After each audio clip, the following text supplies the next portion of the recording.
कि पूर्व संध्या पे हम लोगों ने महिलाओं के लिए, अपने समाज की बच्चियों के लिए पूरे बिहार में एक मुहिम चला रखा है। वो हम आप लोगों के माध्यम से बताने के लिए आप लोगों को हमने आमंत्रित किया। हमारे बिहार प्रदेश की महिला अध्यक्ष कांति केसरी जी बैठी हुई हैं। हमारी पूरे प्रदेश कार्य समिति की हमारे प्रदेश में पदाधिकारी हैं, बीणा मानवी जी बैठी हुई हैं, महिला विकास मंच भी ये चलाती हैं।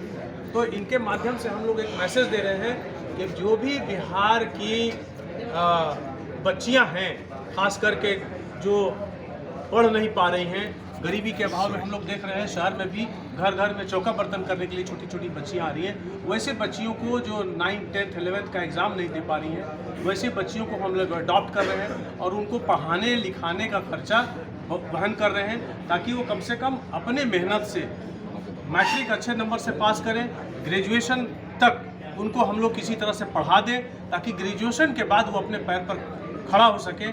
और उसमें जो टैलेंटेड बच्चियां खास करके हैं, जिनको हमने देखा है कि अगर चौका बर्तन छुड़वाने के बाद अगर उनको पढ़ाने की तरफ हम लोग स्कूल भेजने लगे हैं, तो आप विश्वास नहीं करेंगे, वो 90% से ऊपर मार्क्स ला रही हैं। और ऐसे भी बच्चियां जो कि ग्रेजुएशन है, लेकिन घर से पैसा नहीं मिल रहा है फॉर्म भरने के लिए, घर से नहीं, अभी बहुत सारा फॉर्म निकला हुआ है सचिवालय का, तो हाईकोर्ट का, उसका फॉर्म भरने के लिए उनके पास पैसे नहीं है। वैसे लोगों को हम लोग फॉर्म भरने के लिए पैसे दे रहे हैं, ताकि वो अपने पैर पर खड़ा हो जाए। सर, किन समाज की बच्चियों ये जो भी वैश्य समाज की हमारी बच्चियां हैं, उनके लिए हम लोग ये प्रमोट कर रहे हैं, ताकि दूसरे भी हमारे समाज के जो भाई लोग हैं, जो संगठन के जवाबदेह पदाधिकारी लोग हैं, वो लोग भी अपने अपने माध्यम से अपने गरीब जो हैव नॉट्स क्लास है, उसको, जो हमारा समाज का जो हैव्स है, वो हैव नॉट्स क्लास को ऊपर ला सके अपने समाज के लिए, उसको हम लोग मैसेज। सर, ये कब आपके मन में आया ये चीज़ करने के लिए आपने सोचा? पिछले कोरोना काल में जब हम लोगों ने बहुत से ऐसे समाज के बच्चे और बच्चियों को देखा कि किसी का फादर चला गया, किसी की माँ मर गई, कोई बच्चा अनाथ हो गया,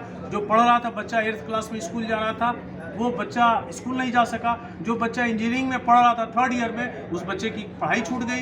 तो हम लोगों को लगा कि नहीं साहब, ऐसे लोगों को हम लोगों को आगे कम से कम अडॉप्ट करके पढ़ाई करना चाहिए, ताकि बीच में पैसे की वजह से पढ़ाई नहीं छूटनी चाहिए। और हम लोगों के समाज में अगर जो हमारा हैव्स क्लास है, हमारे सब समाज के जो जितने वेल ऑफ लोग हैं, हम मंच में बैठे हैं, चाहे प्रभात चौधरी जी हो, डॉक्टर अमित केसरी जी हो, दिलीप जी हो, सब लोग वेल ऑफ हैं। तो हर कोई अगर एक एक बच्चे को अडॉप्ट करेगा, तो कोई भी बच्चा पैसे की वजह से अशिक्षित नहीं रहेगा। और ये हम लोगों के मन में बात आई, और ऐसे बच्चियों को हम लोगों ने टेस्ट के रूप में लिया। 2 बच्चियों को पहले लिया, उसको हम लोगों ने पढ़ाया लिखा, देखा कि अरे वो तो 90% से और 95% बच्चियाँ। सर, कितने बच्चियों को हम लोगों ने अभी तक तकरीबन पूरे बिहार में जो आसपास हम लोगों ने को अप्रोच किया है, वैसे 5-6 बच्चियों को और बच्चों को हम लोगों ने पिकअप किया है, जो उसको यहाँ से लेके दिल्ली तक पढ़ाने का काम।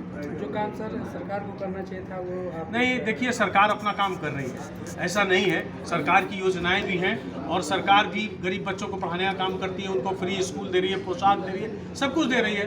लेकिन अब क्या है कि सरकार नहीं दे रही है, उन क्लास के पद तक नहीं पहुंच पा रही है। देखिए, एक बात और बताते हैं, जो रोजगार की बात है, आज भी जो लोग सजग हैं और सिंसियर हैं और दिन रात लगे हुए हैं, वो उनको रोजगार मिल जाता है। लेकिन आप अगर सोचेंगे कि बिना पढ़े लिखे मेहनत किए रोजगार मिल जाए, वो पॉसिबल कभी नहीं सर। ऐसे भी तो बहुत सारे युवा हैं, बहुत सारे ऐसे हैं STT वाले हैं जो सब क्वालिफाइड हैं, उसके बावजूद भी उन लोगों को जॉब नहीं मिल रहा है। कहीं ना कहीं गवर्नमेंट ये देखिए, क्या है कि धीरे धीरे सरकार प्रयास कर रही है, और रोजगार सर 2019 से प्रयास कर रही है, 4 साल हो गए। जी, क्या है कि देखिए, ये हिंदुस्तान ही एक ऐसा देश है जहां रोजगार की गारंटी सरकार लेती है। वर्ल्ड में दूसरे जगह आप चले जाइए तो कहीं कोई भी सरकार हिंदुस्तान में तो मान सकते हैं, बिहार में कोई गारंटी नहीं है सर। लेकिन अभी देखिए, सरकार जब तक भरोसा दे रही है, हम लोग भरोसा, मोदी जी कह रहे हैं कि हमें खुशहाली आएगी, नौकरी मिलेगी, तो हम लोग विश्वास कर रहे हैं। सर, आपको क्या वैसे ही प्रदेश में जब नीतीश जी और तेजस्वी जी कह रहे हैं कि 10 लाख लोगों को रोजगार देंगे, तो हम लोग को कम से कम 25 तक इंतजार करके देखना होगा। सर, मोदी जी बोल रहे हैं सर बिहार में 10,000 की बात की गई है, तो 10,000 क्या 10 लाख भी नहीं हुआ, 10 लाख की बात की गई, तो अभी तक सर कुछ नहीं किया गया है। अभी हमारे पास 2 साल मौका बदला हुआ है। एवरी डे हमारे मुख्यमंत्री और उप मुख्यमंत्री का बयान आ रहा है कि साहब हर विभाग में हम लोग नौकरियां को शॉर्ट आउट सर, करके पार्टी बदलती है लेकिन मुख्यमंत्री वही रहते हैं, भले ही पार्टी कोई भी। चाहे बहुमत किसकी क्या भी है साबित हो। कि हर व्यक्ति, हर ये एक गणित है, ये गणित है, राजनीति एक गणित है। सर ये और कैसा गणित है सर? मुख्यमंत्री वही रहे, बाकी सब इधर उधर पार्टी अलग अलग हो गया।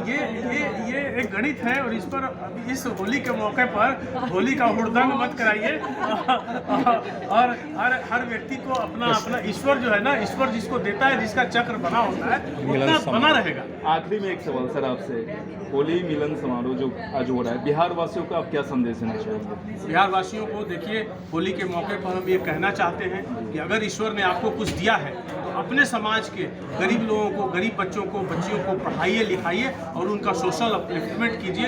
यही असल आपके पैसे का सदुपयोग है। और खास करके महिलाओं, अंतर्राष्ट्रीय महिला दिवस है 2 दिन के बाद, तो अपने समाज के बच्चियों को, महिलाओं को आप जब ऊपर उठाएंगे, आपका समाज खुद ऊपर उनका विकास होगा। और बाकी हम लोग अभी भामाशाह जयंती समारोह 23 अप्रैल को करेंगे पटना में, तो उस समय इसके माध्यम से और भी लोगों को, पूरे बिहार के लोगों को जुटाने का और एकजुट करने का। थैंक यू सर एक बार अपना पूरा परिचय दे दीजिए सर। मैं डॉक्टर आनंद कुमार, अध्यक्ष बिहार प्रदेश वैश्य महासभा और एडवोकेट हूं पटना। एक मिनट मैम।